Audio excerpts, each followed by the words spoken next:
La nota de premsa que ens va ser arribada, que va ser lliurada ahir per part del Govern d'Espanya, xifra amb 1.714.000 mascaretes. 1.714. És una xifra simbòlica per Catalunya, però també és una xifra nefasta.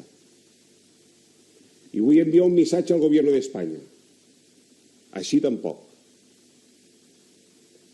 Si algú del Govern d'Espanya se li acut que la propera xifra de mascaretes o de testos o del que sigui tingui a veure amb el 1939 i per tant ens donin 1.939.000 mascaretes, no els hi permetrem. Amb la història dels catalans no s'hi juga.